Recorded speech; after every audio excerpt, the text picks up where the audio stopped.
Phone से payment करना आज इतना आसान हो गया है कि कई बार हम बिना सोचे बस एक टैप में पैसे भेज देते हैं। लेकिन यही स्पीड कई बार सबसे बड़ा रिस्क बन जाती है, क्योंकि एक छोटी सी गलती और पैसा किसी गलत यूपीआई आईडी में चला जाता है और फिर शुरू होता है पैनिक, रिग्रेट और कंफ्यूजन कि आप क्या करें, क्या पैसे वापस मिलेंगे भी या फिर नहीं। और इसी रियल प्रॉब्लम को आज हम एक इंटरैक्टिव तरीके से समझाने वाले हैं, क्योंकि ये सिर्फ इंफॉर्मेशन नहीं बल्कि प्रैक्टिकल सिचुएशन है जो किसी के साथ भी कभी भी हो सकती है। और अगर आपने सही टाइम पर सही कदम उठा लिए तो पैसा वापस मिलने के चांसेस काफी बढ़ जाते हैं, लेकिन अगर डिले हो गया तो सिचुएशन मुश्किल भी हो सकती है। Hi, you watching NBT tech on the go. I am your host Mohini Bhadauria. तो वीडियो शुरू करते हैं और सबसे पहले मैं आपको बताना चाहूंगी और सबसे पहले मैं आपसे एक सवाल पूछती हूँ। इमेजिन कीजिए कि आपने किसी को 10,000 पैसे भेजने थे, लेकिन जल्दी में गलत यूपीआई आईडी सिलेक्ट हो गया और पेमेंट सक्सेसफुल हो गया। अब आपका अगला स्टेप क्या होगा?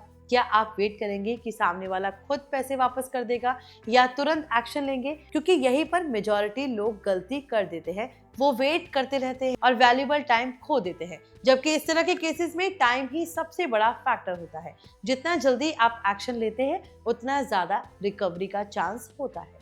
अब सबसे पहले आपको ये समझना जरूरी है कि यूपीआई ट्रांजैक्शन रिवर्सिबल नहीं होता, यानी वंस पैसा ट्रांसफर हो गया तो उसे सीधे कैंसिल नहीं किया जा सकता, क्योंकि वो तुरंत सामने वाले के बैंक अकाउंट में सेटल हो जाता है। इसलिए अंडू जैसा कोई ऑप्शन यहाँ नहीं होता और यही रीजन है कि अवेयरनेस सबसे जरूरी है। आप स्टेप बाय स्टेप समझते हैं कि आपको एग्जैक्टली करना क्या चाहिए।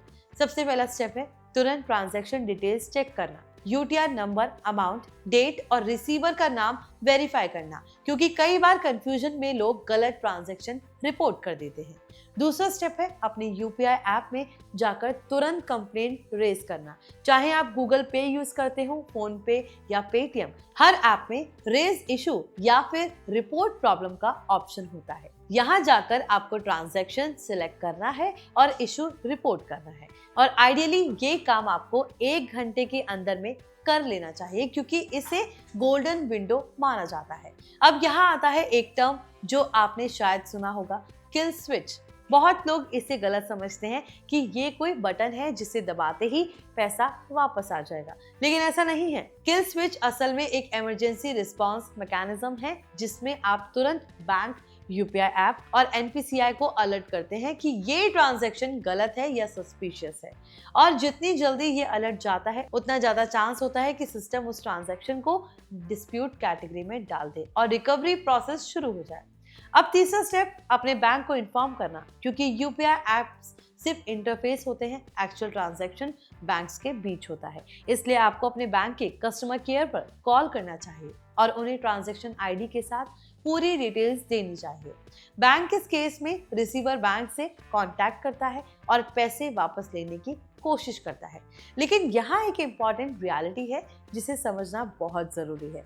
पैसा तभी वापस आएगा जब सामने वाला व्यक्ति उसे रिटर्न करने के लिए अग्री करेगा, क्योंकि टेक्निकली पैसा उसके अकाउंट में जा चुका है। लेकिन अगर आपने जल्दी कंप्लेंट की है तो बैंक और सिस्टम प्रेशर बनाते हैं, जिससे कि कई केसेस में पैसा वापस मिल जाता है।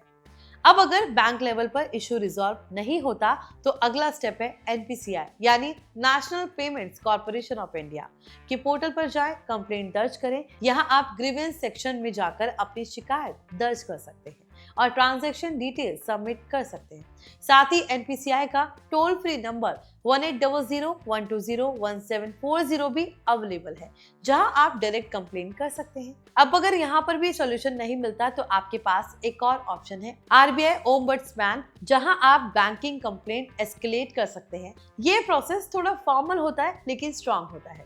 अब एक प्रैक्टिकल टाइमलाइन समझिए। अगर आपने तुरंत एक्शन लिया है तो 3 से 7 वर्किंग डेज में रेजोल्यूशन मिलने के चांसेस होते हैं, लेकिन अगर रिसीवर कोऑपरेट नहीं करता तो प्रोसेस लंबा भी हो सकता है। इसलिए फॉलो अप बहुत जरूरी है। अब एक और इम्पॉर्टेंट चीज जो लोग इग्नोर कर देते हैं वो है डॉक्यूमेंटेशन। आपको हर स्टेप का प्रूफ रखना चाहिए, complain ID, email confirmation, call details, ताकि अगर केस एक्सेलरेट करना पड़े तो आपके पास पूरा रिकॉर्ड हो।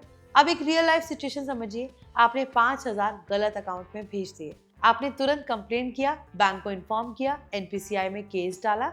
अब अगर सामने वाला ऑनेस्ट है तो वो पैसे वापस कर देगा, लेकिन अगर वो इग्नोर करता है तो सिस्टम इंटरवेंशन जरूरी हो जाता है। और यही रीजन है कि अर्ली रिपोर्टिंग बहुत जरूरी है।